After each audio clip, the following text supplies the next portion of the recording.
Rightio, stable chat today on location in sunny Romsey. This has been proudly brought to you by Paul Dobson from Kelly Partners and Dylan Barry, I should say as well. So for all your financial accounting needs and the likes, get in touch with Paul Dobson and Dylan Barry on 96296744 and the boys will look after you. It's very trying times at the minute with COVID and the rest.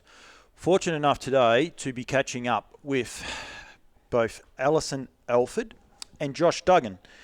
We're here at, I think what's more affectionately called Alford Racing. Actually, it is because you've got it on your jacket, and we will go for a little bit of branding for a start. But firstly, both you guys use Paul Dobson and Kelly Partners now. Well, I mean, it used to be SBG, but you both have used them over the years quite successfully. Yeah, we both do.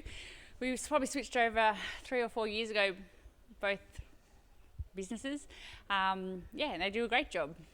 And they always look after each person, and he's been sponsors as well for the industry for a while. Stable Chat is designed to promote stables, promote what people do behind the scenes and the likes of what people actually have, the facilities they have, and we're going to run through a few of those as we go along. But I think a lot of people probably believe that Alison Alford is Chris Alford, just with a different name, and I don't think a lot of people realise what actually goes on behind the scenes. And both you two people are part of that whole package. Josh, you've been here for how long? Have you actually been a part of Alford Racing? 12 years. 12 years. So yeah, it's a long time for you to be a part of a system. You're from Tasmania, Joshy? Yep, sure am. So I left Tassie when I was 16. So this beautiful balmy weather we're experiencing today, you'll be enjoying that? Yeah, well, probably gets a bit cold here too, but Tassie's pretty good. Right. Alison, we might, elephant in the room. Does it frustrate you the fact that people do refer to it as Chris Alford's stables? No, not at all. And it took me a long time to even want to get my trainer's license. I'm not really about doing media or standing up on the podium. I'd prefer to be at the stables hosing down the horse. So yeah, it doesn't worry me. I know what goes on. It's there's 3 people in our team from a training point of view, and I don't care what they say. I don't mind, I should say. I think there's 4 people actually in your team. One short person that's very, very good behind the scenes, and pretty media savvy. I think she is. Yes, but she needs to finish school first. Yeah, pretty important, very important, and she's actually homeschooling. Is one of those reasons today. You arrive here off the road, and first impressions of a property are very important. I think anywhere I go and all the rest. Your gateway, the gateway that when you come into Alford Racing, it is just sensational. It's just beautifully lined trees, and it's not that old either, is it? But you've done a great job with it. Yeah, no, it's probably 6 or 7 years we put our own driveway in, and then we planted the pear trees, and they're Chris's pride and joy.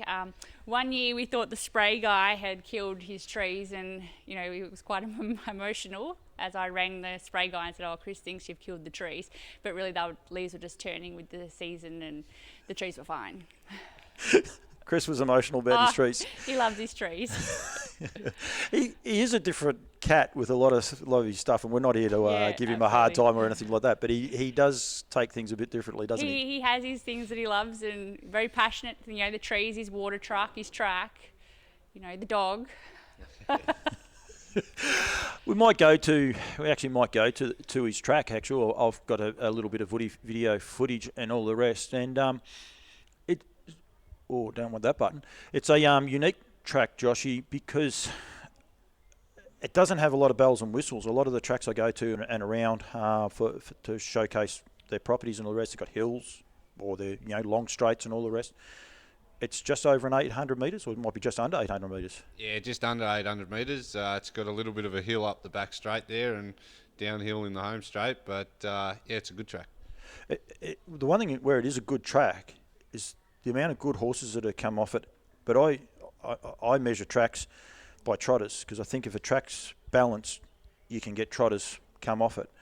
And for a stable that doesn't have a big number of horses coming through your property, the number of trotters that have come off here is enormous, and the number of quality trotters that have come off, they're all up on the wall behind me, and I do have part of the footage there with it. But we've got Wobbly, we know about those horses, but horses like Cool Fortune, you see his name up there. They're names that you forget, and they've all been trained off this track. Yeah, well, there's been a lot of good horses come through, like Down Under Muscles. Down Under Muscles, he was a good horse too. Wobbly's dad and Miracle and Sleepy, and like they all handle the track good. I know it's not that big, but if they can get around here, they can get around anywhere pretty much. Track work's rather competitive too. It just missed it. It just went past it. But people, they can go back and re-watch it again, or I might, when this video footage finishes, I might put it back on it. You were locking wheels in the workout that I was watching, and there was no grab and hold. It was like, no, we've still got to finish the workout. Yeah, no. Well, when me and Chris, when we're out there to race, we get pretty competitive. Even in track work. Yeah, well, we've got to win. So we've both got that in our blood. So we've got to do that. And you enjoy looking at it, like from just watching the way you guys were just working the horses you've seen. You seem to enjoy it. Yeah, no, it's great. Yep. Yeah, he doesn't give a lot of words out, does he, Al? I've noticed that. No, but he probably gives more than Chris does. So. True. It's a hard time of the year right now, and it's going to be this time, from now on with the change of the racing season. Chris is actually off at trials at Melbourne today. The pair of you must obviously help him a lot. Since I've been here this morning, he's been down to drive 3 different horses in the Victoria Cup. He must struggle to know what he's doing from day to day quite regularly. When I say that, I think he's in control of everything, but he was, I think, as I said, being touted as driving 3 horses, and he's like, I don't even know which one I'm driving. He's gone to drive Cruz Bromac at the trials today, so he's not committing on anything. You guys must have to help him a lot with that training, and I imagine, Josh, you even just out there with the training of the horses and just saying where these horses are at. Does he need that, like little guidance from him from time to time? Do you guys instill that into him? We do a little bit, but me and Chris don't really talk much of a morning. We just pretty much do our work. Even on the track, we'll warm up half a lap, and we probably won't even talk to each other side by side. But then you could go out on the next trip, and we'll be non-stop talking. But me and Chris, and Alison, we all keep an eye on all the noms and all that with the horses. So if one of us miss something, well, we're all in the team together. Is it a team effort when Chris wins the Victoria Cup? Absolutely. We're all out there with him, really. And we know how much Chris works, and it's super stressful to make choices. If he does have 3 choices, which way to go, and he'll agonise over that and toss and turn, and won't be much fun, until he makes that decision. But yeah, we all want him to do really well. We're sort of all one big family. I think a lot of people do. We're sitting in the old stables here. This was previously Barry Alford's stables and the likes, and it's an old. You think about 30 to 40 years old. Yeah, I think about 40 years they set all of this up. It's changed a little bit as you've gone along. Unfortunately, at one stage you got a positive swab to arsenic, so a lot of your stables. And I'll actually I'll throw the I better get rid of that one, and I'll throw the paddocks on and how you have changed them. There's the old stables that I've got on the picture right now, and then out the back we've got the new concrete posts, tin sheds, and the like. So you do evolve, but it's not bigger is better or anything like that here at Alford Racing? No, we often, Josh and I, we like to dream a little bit, and, what would we do if we won $1 million? And, Josh wants to put in a new barn, but, I'd do more fencing. And, we have to keep evolving and, changing fence posts now. It's super expensive. So, whilst you'd like to do the whole farm, it's not feasible. So yeah, it's a little bit of a balancing act of doing what we want to do and doing what we have to do, and then just trying to remember that the barn that they're standing in doesn't make them run any quicker. No. So that's what our focus is. And predominantly, you guys you go around with the paddocks, like paddock trained horses. Yep. I mean, we have a couple of boxes here, but we don't have a lot of boxes. It's mainly out in the paddocks. Yeah, we tend to prefer them in the paddocks. I just think it's better for them. The ventilation in here isn't brilliant, so if you're in a box, you've got the dust issue. And we just find that we like them to be happy, and they seem to be happy. Most of them have all got a friend that they live with, and that's working really well. Wobbly's even got his friend that he just loves to hang out with. So yeah, happy horses all the way here. And there was one thing I was going to showcase with this footage here was basically it's a small boutique shed, but it actually just works. Like, it was so comfortable here this morning. There was a little bit going on. I think there was a lady here working on Wobbly at one stage, getting him ready, but it just works anyway. Like, I think sometimes people want bigger and better, but you don't necessarily need it. We joke that if we go bigger and better, we won't be able to hear Chris anyway. So we've got to be in tight so we can all hear each other. And, as it is in this little shed, sometimes it takes two people to pass the message down to the person at the book to what Chris just said. So we can't go too big. And I would imagine you just don't want to go too big for your family as well. No, we're happy with, it's perfect what we're doing now for us. And a good size that you can handle and go from there. Aims for the future for Alford Racing? Is there a bigger aim for Alford Racing, or is it just to continue the manner that you're going now? Yeah, we always try to get as many winners as we can. But yeah, we just like to look after the owners that we've got and train their horses the best that we can, get the best out of them. We don't have owners really buying us horses. Most of our horses are bred from home. That's really rewarding when you can get wins for owners that have bred them. But yeah, I think we'll just, I don't know, Chris might have a different idea and Josh might want to get some more horses here. But for me, I'm happy just to keep going as we are. Is that something you'd be looking to do, Joshy, going forward? Like, you're a young man, and I'm going to try and get into your story in a minute from Tassie, but training, is that something that Josh Duggan would like to do? Oh yeah, maybe down the track. I'm pretty happy here at the minute, and when Chris and Alison slow down, I'd probably go out on my own with Monty and the little bub that we've got on the way. He's jumping too many stages on me. He's too excited. He is getting to it. And we might actually go there, Joshy, because I think you're a terrific story, because you came from Tasmania as a young man. How old were you when you came over? 16. I left school halfway through year 10, and I haven't looked back. I did tell his mum I thought he'd get homesick and he wouldn't last. And then one day when I have a pet hate, we all do, I have a lot of them, he hates his story. But I was in the wash and I hate buckets being left full of water because, the flies get in them. I said to him, oh, Josh, I said, I've got a pet hate. He goes, oh, yeah, what's that? I said, I hate buckets being left full of water. And he goes, oh, well, you better empty it out then. And I thought, oh, this kid is not going to last. But here he still is. She must have got me on a bad day, because I'm normally pretty good. You are very good, Josh. I think you're part of you are part of the fabric of this place. Every time I come here, you don't get told what to do. You just do it. You said you're feeding up tonight. You just accept those things and the like. Things have changed for you. You were a junior driver. You were always on the go. And I think I've had a couple of conversations with Alison and Chris over the journey about you becoming a driver and getting busier. Now it's sort of slowed down that little bit. How does that affect you and your business? And then, as I said, looking forward to where you want to go.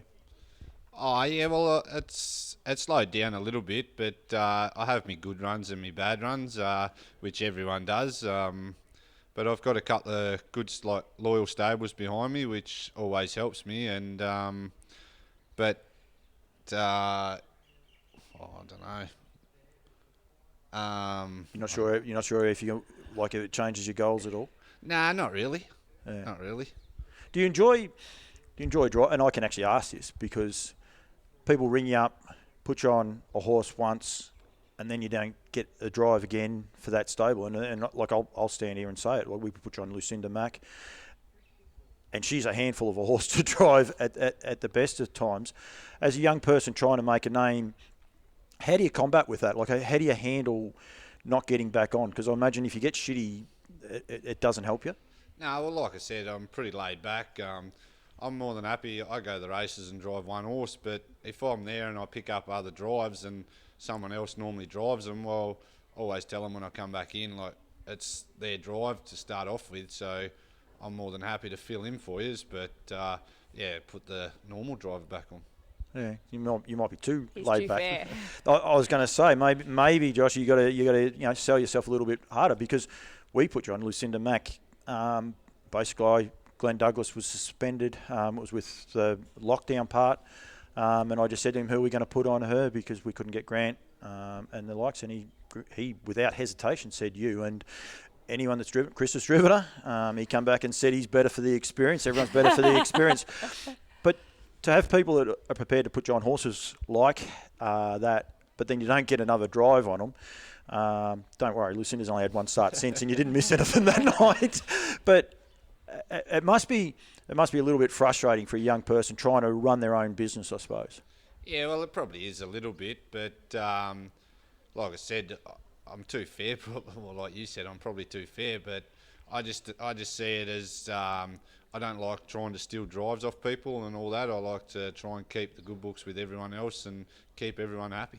Yeah, that's pretty good. But I'm going to pump up. I'm going to start sticking up for Josh. I got it because I put him on Lucinda once and give him a hard drive, so which she can do. You guys are very big on promoting both yourselves, Josh, and all the rest, but also sponsorship and looking after your sponsors. You guys are wearing the Joshy's got one on. I'll actually do a close up on Joshy. You might just have to turn this way for me a little bit, Josh. But you got the Alford Racing on one side, then you've got the Olympus Horse Feeds and Fintac underneath the jackets there. You're very big on branding. I know there were some photos done the other day. It's an important part of Alford Racing, isn't it? Well, it also really, the jackets and everything sort of started when the kids started school, and I kept rocking up to the bus stop looking like nobody loved me, straight from the stables. And I thought, I really need to let people know why I stink like a horse and look like I haven't, brushed my hair. So that's why we got the jackets. And that was I've got a lot of good feedback on that. And then I like, Chelsea from Olympus has supported us for probably 4 or 5 years. And she's been fantastic. So, I think, and Fintac have been about 2 years. So I think if people are going to support you, it's great if we can give back to them and get their name out and, do whatever we need to boost them along. There's a big sign just on the outside of the shed of Fintac. I mean, they're the little attention to details that if the reps come or the sponsors come onto the property, they're the sort of things that you've got to be aware of, not just wearing them on the jackets and the likes. And even Chris earlier on today, he was wearing the pants. He had the jacket on. I think he had everything going with Fintac. He loves his Fintac. And even before we were sponsored by them. Yeah, but I think it's also a pretty integral part of the racing industry, and I think it's maybe some place that we probably let ourselves down. I like the way you guys market it. Yeah. And actually... I think I learnt that through the World Drivers, with Nord and Timmy Tetrick. They all had, sponsors. They endorsed them so well, and they were really surprised that in Australia we don't tend to, collectively do that. So when we were asked, then we thought we would accept their offers and do the right thing by them. I'm going to say this is brought to you by Kelly Partners, one of my sponsors as well. So we'll make sure we absolutely need to look after them. Got to look after them, as I said, Paul Dobson and Dylan Barry. But I think it's a pretty important part of any training establishment and the like, just to have the whole structure in place. There's some random things that happen at this place. With Alford Racing. There used to be one cow here that was the biggest cow I'd ever seen. It was quite scary, and I know it meant a little bit to Chris, unfortunately, when that cow passed away. Well, now, unfortunately, I don't know how you do it, but these are two of the biggest cows I've seen. You can grow a cow. You can. What's the story? Is it just something that Chris likes, or...? No, well, these cows are Sam's cows. Largely encouraged by Chris, I'm sure. Debbie and Gary Quinlan. Sam wanted a potty cow for his birthday, so Debbie and Gary Quinlan organised them for us, and had to get 2. Bert, who was the original cow, he was just like a dog, oversized dog. You could call him anywhere, he would come from anywhere. One day, he used to chase us on the motorbike when we were feeding up, and one day I said to Chris, I messaged him like, it's me or the cow? Anyway, the cow never went nor I was quite terrified of him, but then we got, he passed away, so Sam's got his 2 little Friesians, which grew and grew. These 2 are a little bit, naughtier. They turned their hand at show jumping and decided to, they got attached to Goober. When Goober would come in the shed, well, one of the cows would jump out. And is Goober a horse? Yes. Yep. He would, try and follow him in, and it wasn't looking good for their future for quite a while. But now they're just part of the furniture? Well, now they're staying in their paddock. Sam got offered some money to sell them, but he wouldn't sell them, so looks like they're staying. The kids are a pretty important part here as well. On one of the footages I had there before, there's goalposts out the back. I've been here from time to time when there's an indoor cricket session happening down the alleyway here, but they are yours and Chris's kids, Yep. but they are dead set part of the package. But the property is not solely designed around just training horses, is it? It's about a family and a lifestyle. Yeah, no, this is home. It's their home as well. Talking of a family, like Sam has often, if I've joked about Josh getting the sack, or Sam's going with him, well, where are we going, Josh? So, yeah, they spend a lot of time here. We don't get to go away a lot. So that's, we're not going to push them in any way. Sam prefers to kick the footy than bring in a horse, and that's cool. So that's why the footy goals are out there. Joshy now, though, he's about to embark on probably... reality. Very, very different phase of his life. How does that affect Alford Racing? Or how do you think it's going to affect Alford Racing? Just for the people who aren't aware, Josh is expecting, or Monty's expecting, I should say, but 4 weeks? Yep. Yeah, 4 weeks' time. So how's this going to affect you guys? Yeah, well, Josh won't be tired and cranky, I know that much, because he'll sleep through every night. But we'll just, try and work in. If Monty needs a bit of extra help, then we'll try and get Josh away on the days that we can. There's high expectations that the baby will be coming here quite a bit. Bring the baby to work every day will be fine with me. But yeah, we'll just work in. We're parents, we know what it's like, and some things pop up when you're a parent, and we just want to try and support him and Monty through it all and share it with them. No intentions of moving back to Tassie, Joshy? Nah, not at this stage. I don't think Monty would want to be moving back there. She won't want to leave Rita and her family. Are you excited about the impending birth? Yeah, exciting and nervous. But yeah, I'm pretty excited. He's served a good apprenticeship. He's been here and raised Sam with us. I actually feel for Monty in a way, because if it is a little boy, it's going to have a hell of an upbringing, because I know what Sam's had. So, and I reckon Josh has worked out what works and what doesn't work. So he could be in for... But we say the same thing. We say we've raised Josh, and the mistakes we've made with Josh, we won't make with Sam. So, we're just trialing and error on each other's children. Well, that was the next area that I was actually going with. So from yours and Chris's point of view, are you guys excited about... Oh, absolutely. Yeah. The day Josh told us, we were out there at the jogger, and he said to me, and Chris and I are both there, he goes, I've got something to tell you both. They were planning a wedding, so I didn't even think of a baby. And I thought, oh no, he's going to leave. And that 20 seconds felt like forever. And he said, I'm going to be a dad. And I just stood there, what do you mean? And Chris has gone and shook his hand, and I started to cry. And I don't know if I was relieved that he wasn't leaving or just excited. So we're totally pumped for them. So did you say, Josh, at the time you weren't going to leave? Was that part of, I'm going to be a dad, but don't stress, I'm not going? Or Well, I was going to play the joke and say that I was leaving to start off with before I told him that I was going to be a dad, but I thought that might have been a bit too mean. It probably was. And I saw Monty on Friday night it was, at Ballarat, and she's bubbling about it and all the rest. And so I'd imagine this family life that you guys have got probably makes it a lot easier for a young couple in the racing industry, in the horse industry. Yep. They've got to raise a child. They're not sure how they're going to do it or how it's all going to work. To have backing behind, of yourself and Chris, it's, I think, hats off to you. And I think it must be a great relief for you, Joshy, as to know where you stand and how it's all going to work. Yeah, it's a great relief for me and Monty, because we didn't really know, we don't really know what to expect, but with Woody and with the help and that, but a lot of people at the races always say, just bring it to the races and we'll babysit. So Jen Douglas said to me, it takes a village to raise, when I had Katie, it takes a village to raise a baby, and it's so true. And these guys will have a great village. I think it's one place we undersell harness racing in a way. I mean, if I post something about Holly, the amount of people that and you see them at the races, they actually enjoy it. The same with you guys. If you put something up about the kids, we probably take it for granted that the village is probably a lot bigger than... Absolutely. It's not just here in Romsey. It's a pretty big village, and yours will stand back to Tasmania, I'd imagine, mate. Yeah, I reckon so. Mum and Dad, mate, they're pretty proud of you. I've been fortunate enough to meet them over here a couple of times. how does that make you feel? Like when you got parents in Tassie, this will get shared in Tasmania. I've got no worries there at all. Are you proud of what you've been able to achieve?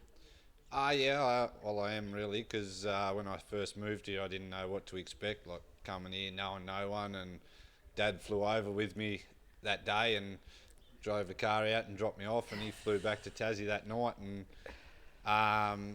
but I am pretty proud of what I've achieved since I've been here, and Mum and Dad's been a great help to me. Like, Dad's a great support to me with my drives. He never blows up or says, "What'd you do that for?" He just always points stuff out, but yeah, they've been a great support.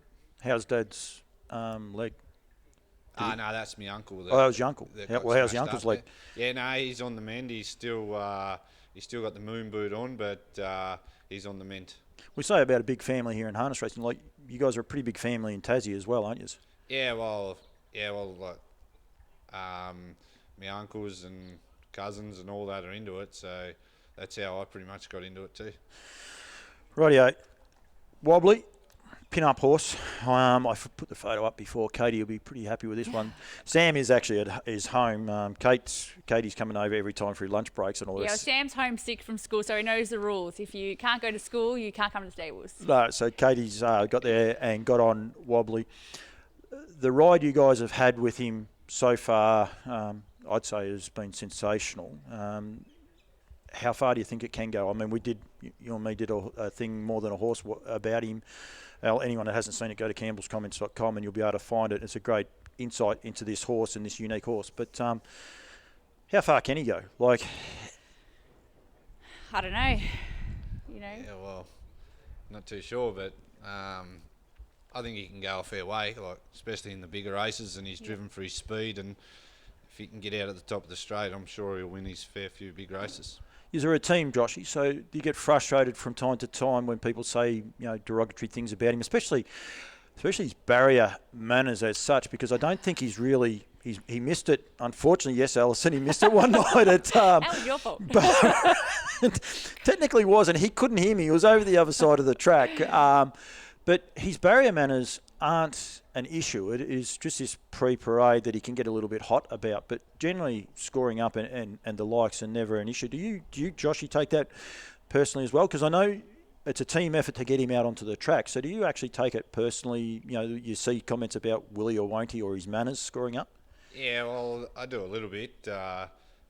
Working with him every day, you even get nervous watching him. But like every other state, horses can steer with clerks of clauses and all that, and don't get put out of the draw. But it's only Victoria that you got to circle, and now he's following a horse, he circles good. But if you leave him, he'll start playing up and waiting for a mate to get to him.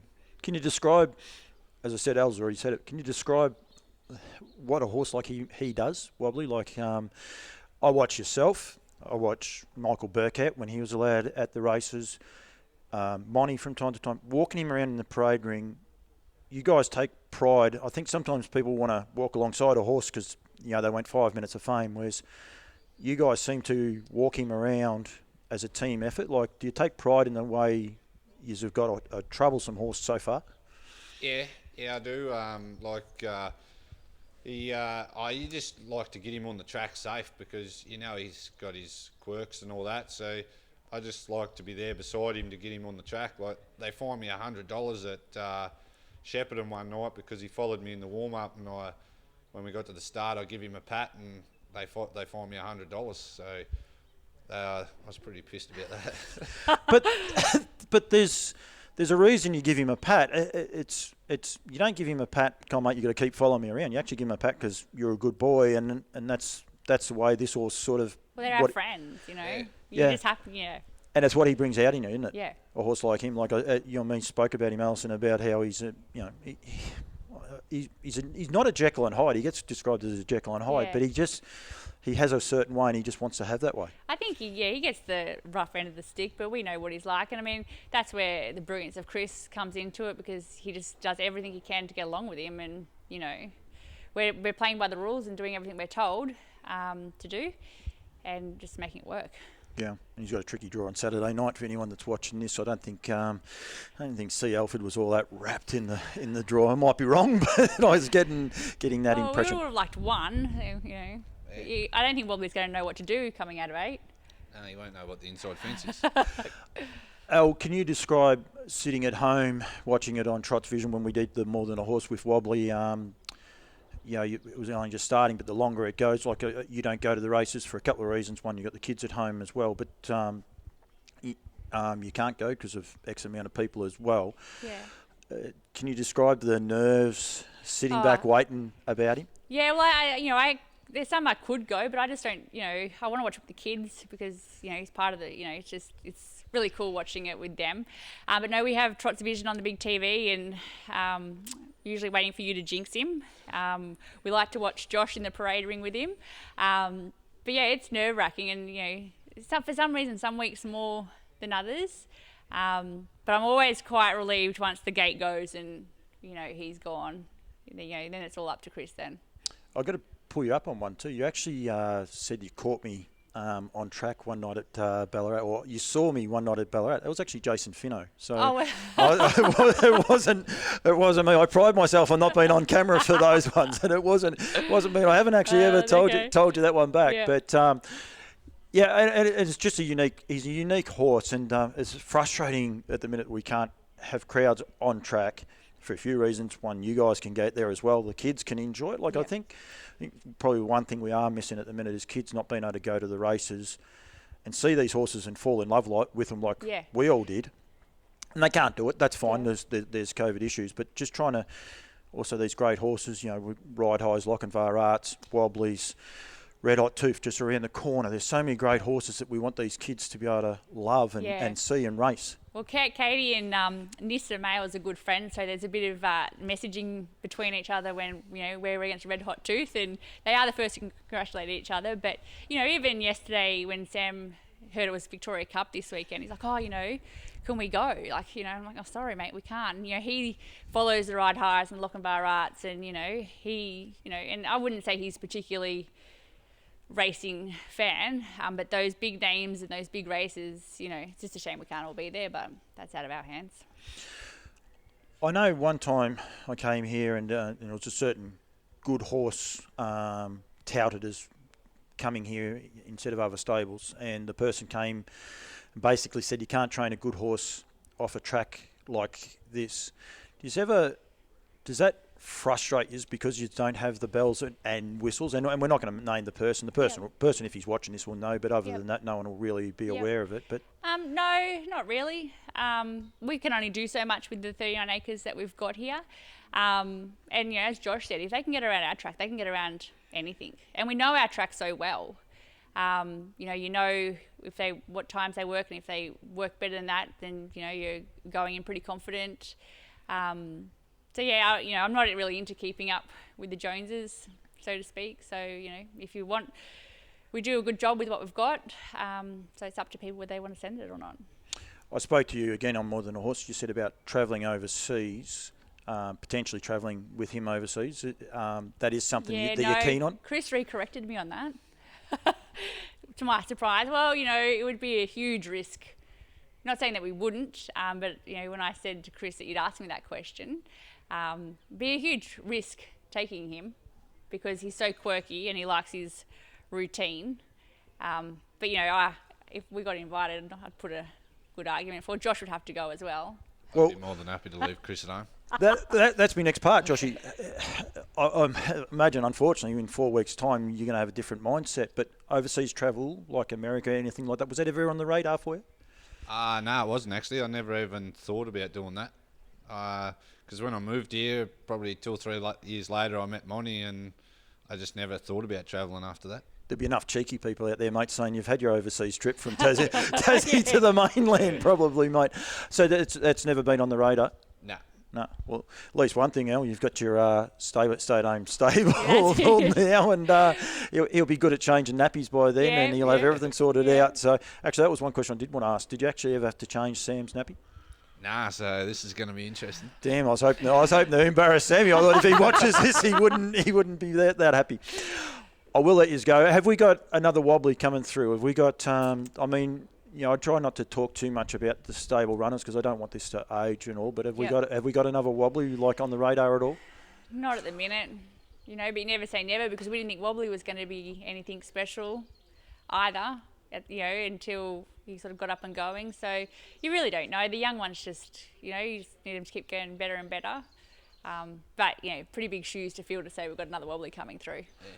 Toby McKinnon actually asked me to ask this question, so he likes his name being dropped. Toby, he's big on that, so he'll be happy. The trotter yesterday, now I turned my phone off so it doesn't buzz through me audio, but it's a pacing bred trotter. It's got a strange name, but what is the story behind that trotter?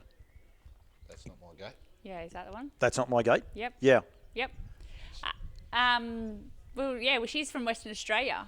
So David Young he really liked her. She's not paid up for anything, unfortunately, but he really liked her and what she has done, what she worked in track work over West. Sent her over to us and we'll just see how we like her. And often, there's a bit of a thing, the pacing red trotters usually have, their share of ability. So hopefully. I did spoke about one night about a shadow play horse that you guys had. Yeah. And I think it different. Think it galloped for a lap and a half before Chris could actually stop it because it got going. Yeah, I think he quit driving that horse after that. Yep. Yeah. Yeah, that's right. We won't even worry about. We'll just forget about that one. I don't know. How did that try to go yesterday? Did it behave itself after? It's in on Thursday. Oh, it's in on Thursday. Yes. Yeah. So okay. So just wait and see how it goes. Yeah. She's going to get better with each start. It's by Follow the Stars, I think, yes. Is it not? Yeah, so. All right, thank you very much, guys. I appreciate it. As I said, this has been brought to you by Dylan Barry and Paul Dobson from Kelly Partners, Chartered Accountants in Melbourne, 96296744. But if you're watching this anywhere else in Australia, Kelly Partners are situated all over Australia. They'll help you with your accounting. They'll also help you with COVID-19 and any issues you have that way. Both these people on the other side actually use them. Unfortunately, too, there's no hats. Everyone gets a white hat, but with COVID-19, I haven't been able to catch up with Dobbo. They'll even answer 100 silly questions. You wouldn't ask one silly question, would you? Kathy's on speed dial on my phone, so poor Kathy. But unfortunately, as I said, with COVID-19, I haven't been able to get the hats, and it's been trying times for everyone and trying times for stables. But I appreciate you guys giving me the time today. I really appreciate it, and thank you very much. Pleasure. Thanks for having us.